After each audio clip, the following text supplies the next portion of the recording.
Baiklah sobat semuanya, pada video ini kita akan mencoba mencari tahu lebih mendalam, yaitu kira-kira seperti apa kisi-kisi materi seleksi kompetensi CAT BKN. Ya benar, di sini kita kutip dari Kepmenpan RB nomor 649 tahun 2023 tentang mekanisme seleksi P3K guru tahun 2023. Nah, di sini adalah untuk seleksi P3K guru yang menggunakan CAT ini akan diikuti oleh kebutuhan khusus, baik itu THK 2, guru non ASN, kemudian juga dari teman-teman kebutuhan umum yang terdiri dari lulusan PPG dan juga guru non ASN sekolah negeri masa kerja kurang 3 tahun, dan juga dari guru swasta. Sedangkan untuk pelamar prioritas atau guru yang sudah lulus passing grade ini nanti tidak mengikuti seleksi apapun, langsung penempatan, teman-teman. Nah, di sini nanti kita akan mencoba mencari tahu, yaitu kira-kira materi yang nanti akan ditanyakan untuk teknis bidang jabatan, kemudian situational judgment test, kemudian untuk kompetensi manajerial, kemudian kompetensi sosial kultural, dan juga wawancara itu seperti apa. Silahkan simak video ini sampai selesai.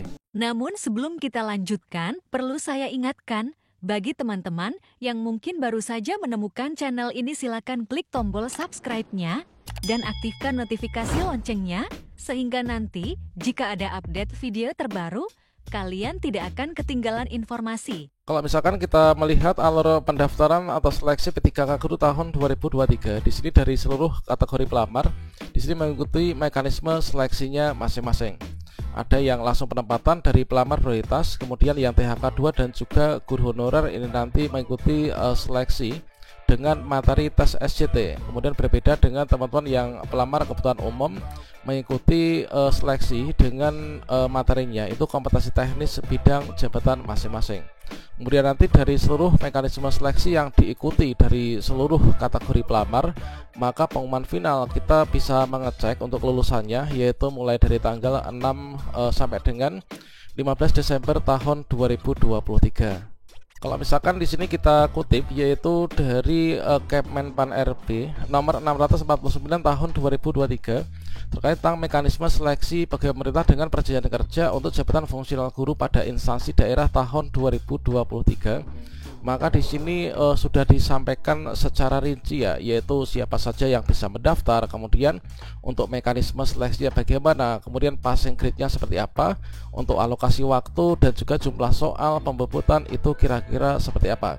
Kemudian di sini dari per kategori dulu, yaitu untuk kebutuhan khusus itu adalah diikuti dari teman-teman kebutuhan khusus yang THK 2 dan juga dari guru non ASN. Inilah yang nanti akan mengikuti seleksi kompetensi.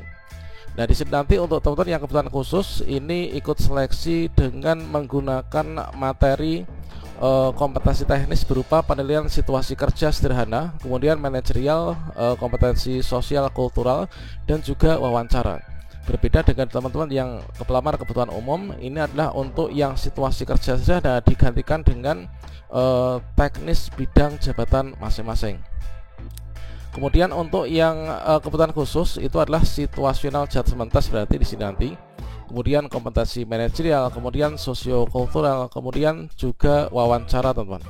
Dan selanjutnya di sini kita kutip ya, yaitu dari diktum per diktum yang membahas terkait tentang materi yang nanti akan diujikan pada seleksi P3K guru tahun 2023. Nah, di sini kita bisa cek untuk di diktum ke-13 ya. Nah, pada diktum yang ke-13 di sini adalah untuk seleksi P3K jabatan fungsional guru itu terdiri dari dua hal. Yang pertama adalah seleksi administrasi, yang kedua adalah seleksi kompetensi. Nah, tentunya untuk seleksi administrasi ini teman-teman sudah bisa melihat hasilnya saat ini. Tentunya kalau misalkan kita ini lulus seleksi administrasi, maka kita akan berhak untuk maju ke tahapan berikutnya, yaitu ikut seleksi kompetensi. Kalau misalkan teman-teman yang saat ini tidak lulus seleksi administrasi, nanti silahkan memanfaatkan fitur masa sanggah ya untuk menyanggah, dan semoga nanti sanggahnya berhasil sehingga ketika di pengumuman pasca sanggah ini nanti kita bisa ikut seleksi kompetensi. Nah, jadi di sini untuk seleksi P3K itu meliputi dua tahapan. Yang pertama seleksi administrasi, kemudian yang kedua adalah seleksi kompetensi. Kemudian di sini kita cek lagi, yaitu pada diktum yang ke-14 yang mana untuk seleksi kompetensi yang dimaksud pada diktum ke-13 itu adalah terdiri dari seleksi kompetensi teknis kemudian kompetensi manajerial, dan juga seleksi kompetensi sosial kultural, teman-teman. Kemudian untuk yang diktum yang ke-15, ini adalah seleksi P3K guru pada diktum ke-13, yaitu yang ini, dilakukan dengan mempertimbangkan integritas dan juga moralitas yang dilaksanakan dengan menggunakan wawancara. Jadi di sini nanti ada seleksi kompetensi teknis, manajerial, sosiokultural, dan juga wawancara ya. Sama halnya dengan seleksi di tahun sebelumnya. Dan selanjutnya di sini untuk diktum yang ke-22, di sini kita sudah masuk ke bagian materi, sehingga nanti kita akan bisa mengetahui untuk materi apa sih yang nanti akan kita pelajari dari per kompetensi ini. Materi seleksi kompetensi yang dimaksud pada diktum yang ke-14, nah diktum ke-14 adalah yang ini, yaitu materi seleksi kompetensi meliputi teknis, manajerial, sosiokultural, dan juga wawancara. Ini terdiri dari yang pertama, yaitu materi kompetensi teknis yang bertujuan untuk menilai penguasaan pengetahuan, keterampilan, dan juga sikap perilaku yang dapat diamati, diukur, dan dikembangkan dengan spesifik berkaitan dengan bidang teknis jabatan. Ini adalah untuk teman-teman yang kebutuhan umum juga ya. Jadi di sini nanti akan diukur dari kompetensi itu. Kemudian yang B, yaitu materi kompetensi manajerial, ini bertujuan, yaitu yang manajerial ini adalah bertujuan untuk menilai komitmen, kemampuan, dan perilaku individu dalam berorganisasi yang dapat diamati dan juga diukur, yang mana untuk kompetensi yang diamati atau diukur itu adalah terdiri dari yang pertama integritas kita, kemudian kerjasama, kemudian komunikasi, kemudian orientasi pada hasil, selanjutnya pelayanan publik, kemudian pengembangan diri dan juga orang lain, kemudian mengelola perubahan, dan juga pengambilan keputusan, teman-teman. Jadi untuk manajerial itu adalah tujuannya untuk menilai ini, kemudian bidang yang diamati itu adalah pada bagian-bagian ini.